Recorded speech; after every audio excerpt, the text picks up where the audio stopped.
प्रिय विद्यार्थियों, आज हम मूल्यांकन की चर्चा आपसे करेंगे। जैसा कि आपको यह जानकारी है कि शिक्षा में मूल्यांकन की प्रक्रिया या मूल्यांकन का कितना अधिक महत्व, और शिक्षा में मूल्यांकन किस लिए लागू किया गया, क्यों किया जाता है, कैसे किया जाता है, इसकी प्रक्रिया क्या है, और जब हम शिक्षा में मूल्यांकन करते हैं तो हम किस तरह से करते हैं, इन्हीं सारी चीजों पर आज हम प्रकाश डालने की कोशिश करेंगे और आपसे इसी विषय में हम कुछ चर्चा करेंगे।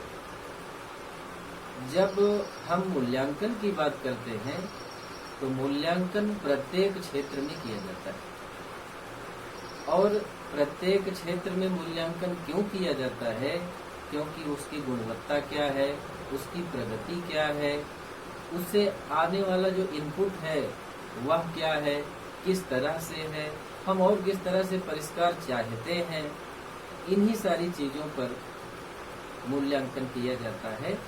और मूल्य का अंकन करना, मूल्यांकन का जो अर्थ है वह है मूल्यों का अंकन करना।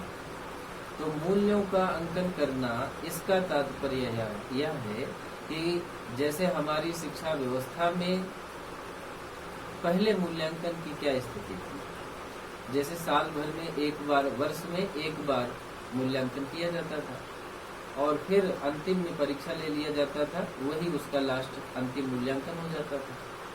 धीरे धीरे जब हम यह देखने लगे कि हमारी शिक्षा में गुणवत्ता होनी चाहिए, हमारी शिक्षा व्यवस्था में और परिष्कार होना चाहिए, तो इस दृष्टि से देखने के बाद समय समय पर मूल्यांकन होने लगे। और वो मूल्यांकन कैसे होने लगे, अर्धवार्षिक परीक्षा के रूप में, वार्षिक परीक्षा के रूप में, षड्मासिक या त्रैमासिक परीक्षा के रूप में, और अब तो वीकली साप्ताहिक टेस्ट हो गए, मंथली टेस्ट हो गए। ये बहुत सारे जो मूल्यांकन आ गए हमारी शिक्षा में, ये क्यों आए, इसका एक कारण ये था कि जब हम इस बात को ध्यान में रख करके काम करते हैं कि बालक का सर्वांगीण विकास होना चाहिए, और जब हम सर्वांगीण विकास की बात करते हैं तो फिर ध्यान इस पर जाता है कि बालक के प्रत्येक पक्षों पर, उसके प्रत्येक पक्षों पर व्यक्ति का ध्यान जाना आवश्यक है। उसका सामाजिक पक्ष, उसका शारीरिक पक्ष, उसका मानसिक पक्ष, बहुत सारे उसके अलग अलग पक्षों का हम मूल्यांकन करते हैं। तो जब हम किसी वस्तु का, विषय का या किसी मूल्य का जब हम अंकन करते हैं तो हम यह देखने की कोशिश करते हैं कि उसके विविध पक्षों का मूल्यांकन करें, और इसीलिए हमारी शिक्षा व्यवस्था में मूल्यांकन की प्रक्रिया धीरे धीरे और अधिक बढ़ती चली जा रही है। क्यों? क्योंकि हम उसके छोटे छोटे पार्ट्स को छोटे छोटे हिस्सों में करके हम उसका मूल्यांकन करें, और उसके जिस कौशलों का विकास अपेक्षित है, उस कौशलों का विकास, उन कौशलों का विकास आसानी से हो सके। इसलिए जब हम मूल्यांकन की बात करते हैं तो यह बात सामने आती है कि एक अध्यापक जब विद्यार्थियों को कुछ न कुछ पढ़ाता है, अध्यापन कार्य कराता है, किसी निश्चित विषय वस्तु पर वह बात करता है, तो वह मूल्यांकन करता है। क्यों मूल्यांकन करता है? इसलिए कि वह जो पढ़ाई गई सामग्री है, विषय वस्तु है, वह विद्यार्थियों तक पहुंच पाई अथवा नहीं पहुंच पाई, अथवा कितने प्रतिशत वह ज्ञान विद्यार्थियों को प्राप्त हुआ है, इस बात का ध्यान रखने के लिए हम मूल्यांकन करते हैं। तो धीरे धीरे जो हमारी शिक्षा व्यवस्था है, उस शिक्षा व्यवस्था में परिष्कार करने के लिए, उसमें नए नए सुधार करने के लिए, नए नए परिवर्तन करने के लिए हम मूल्यांकन को अपनी शिक्षा व्यवस्था में लागू कर रहे हैं। और ये जैसे हमने पहले कहा कि सर्वांगीण विकास विद्यार्थी का होना चाहिए, इस बात का ध्यान रखते हुए हम मूल्यांकन करते हैं। तो कहने का तात्पर्य यह है कि धीरे धीरे, जैसे हमने आपको बताया कि पहले वार्षिक पेपर होते थे, उसके बाद अर्धवार्षिक हुआ, फिर त्रैमासिक हुआ, फिर मंथली हुआ, फिर वीकली टेस्ट होने लगे, तो अब धीरे धीरे सेमेस्टर वाइज होने लगे। क्यों? क्योंकि छोटे छोटे किसी विषय वस्तु या पाठ्यक्रम को हम छोटे छोटे अंशों में विभाजित करके पढ़ने की और पढ़ाने की कोशिश करते हैं। उसके बाद हम उनके उसी छोटे स्वरूप का मूल्यांकन करते हैं और फिर जहाँ पर जिस सोपान में उसको समस्या आ रही होती है हम उसको परिष्कार करते हैं और फिर उसमें परिवर्तन करते हैं। तो कहने का तात्पर्य यह है कि जब हम मूल्यांकन करते हैं तो मूल्यांकन में क्या करते हैं, हम गुणात्मक तत्वों को संख्यात्मक रूप में भी रखने की कोशिश करते हैं और रखा भी जाता है। क्यों? क्योंकि जैसे हम किसी चीज का मूल्यांकन करते हैं तो प्रश्नावली के आधार पर मूल्यांकन करते हैं। तो प्रश्नावली तो एक कथन होता है। अब उस कथन के आगे उसमें पॉइंट नंबर दिए होते हैं। विद्यार्थी का जैसे जिस पर टिक करता है उसी के अनुसार वह उसकी अंकन की प्रक्रिया लागू होती है और बाद में यह पता चल जाता है कि वह विद्यार्थी कितना प्रतिशत सफल रहा और कितना प्रतिशत असफल रहा। इसलिए इन बातों को ध्यान में रखते हुए मूल्यांकन किया जाता है और जो गुणात्मक तत्व हैं उनको संख्याओं में परिवर्तन करके हम यह देखते हैं कि कितना प्रतिशत है कितना प्रतिशत नहीं है। इस बात को ध्यान में रखते हैं। दूसरी बात ये कि जो पाठ्यक्रम है, शिक्षण का जो पाठ्यक्रम है उसके जो कुछ मूल्य निर्धारित किए गए हैं, उसके जो कुछ उद्देश्य निर्धारित किए गए हैं, उनके लिए क्या होता है कि एक अध्यापक प्रयासरत रहता है कि हमारे विद्यार्थियों को जो उद्देश्य है उसकी पूर्ति हो। उनके जो मूल्य हैं उनके लिए विद्यार्थी प्रयासरत है कि हमको इस मूल्य को प्राप्त करना है। तो उस मूल्य को, वह मूल्य विद्यार्थियों तक कैसे पहुँचे, इसके लिए जो प्रयासरत विद्यार्थी हैं उनकी प्रगति की हम जांच करते हैं मूल्यांकन में। और विद्यार्थियों की कौन सी आदत अच्छी है, कौन सी आदत बुरी है अध्ययन कार्य में, कि किस विषय वस्तु को विद्यार्थी शीघ्र समझ जाता है और किस विषय वस्तु को देर से समझ पाता है, अथवा तो विद्यार्थियों के अंदर कुछ न कुछ ऐसी आदतें होती हैं जो कुछ अच्छी होती हैं, कुछ बुरी होती हैं। तो हम मूल्यांकन करके उन बुरी आदतों को कम करने की कोशिश करते हैं, समाप्त करने की कोशिश करते हैं। कहने का तात्पर्य यह है कि बुरी आदतों का मतलब त्रुटियां कितनी है, उन त्रुटियों को ध्यान में रख करके हम मूल्यांकन करते हैं, उसके आधार पर हम परिष्कार करते हैं। दूसरी बात एक और कि जब एक अध्यापक अध्यापन कार्य कर रहा है तो उस अध्यापन कार्य करते वक्त वह अपनी शिक्षण विधियों को लागू करता है, प्रयोग करता है, साधनों को प्रयोग करता है। तो वह यह देखता है कि हम कितने प्रतिशत इन विधियों के प्रयोग में सफल हुए और कितने प्रतिशत सफल नहीं हुए। इस बात का भी ध्यान रखना होता है। तो मूल्यांकन जब हम करते हैं तो मूल्यांकन करते वक्त इन सारी चीजों का ध्यान रखना होता है कि मूल्यांकन को हम क्यों करते हैं, किस तरह करेंगे, किस प्रकार से करेंगे, इन सारी बातों का ध्यान रखा जाता है। और जैसे हम बताए कि वार्षिक परीक्षा, त्रैमासिक, अर्धवार्षिक, इसी तरह CCE पैटर्न लागू कर दिया गया। समय समय पर वह मूल्यांकन करता है, उसका जिस प्रकार से मूल्यांकन के प्रकार हैं उन प्रकारों के आधार पर वह मूल्यांकन करता है। इसलिए बच्चे में परिष्कार स्वाभाविक होता है। तो कहने का तात्पर्य है कि मूल्यांकन की विधि को, मूल्यांकन को समझने के लिए हम एक NCERT द्वारा एक परिभाषा दी गई है, उसको समझते हैं कि मूल्यांकन क्या है, उसने क्या परिभाषित किया है मूल्यांकन को।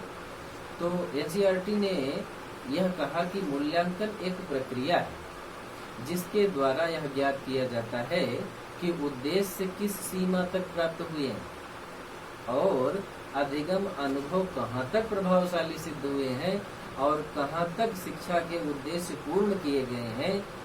इन्हीं सारी चीजों को ध्यान में रखते हुए हम मूल्यांकन करते हैं और इसे ही मूल्यांकन कहा जाता है।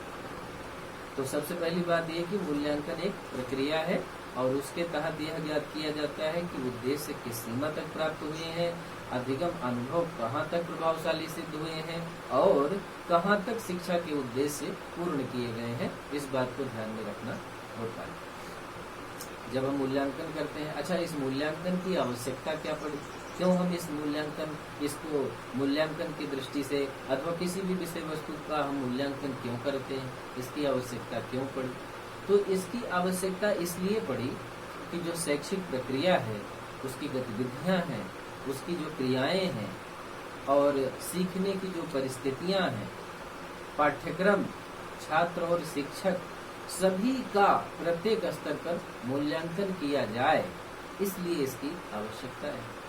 अब शैक्षिक प्रक्रिया की जो एजुकेशनल प्रोसेस है उसकी और एक्टिविटीज़ की या लर्निंग सिचुएशन की या करिकुलम की या सिलेबस की या स्टूडेंट या अध्यापक की, टीचर की, इन सभी का प्रत्येक परिस्थितियों में प्रत्येक स्तर पर इनका मूल्यांकन किया जाए, इसलिए इसकी आवश्यकता पड़ी। और दूसरी बात ये कि जो हम अपनी शिक्षा व्यवस्था में शिक्षण पद्धतियों को अपनाते हैं, परीक्षण अपनाते हैं, जो परीक्षा का हमारा पाठ्यक्रम है उसमें कहाँ पर सुधार हो सकता है, कहाँ पर उसमें परिवर्तन हो सकता है, इस दृष्टि को भी ध्यान में रख करके हम मूल्यांकन करते हैं।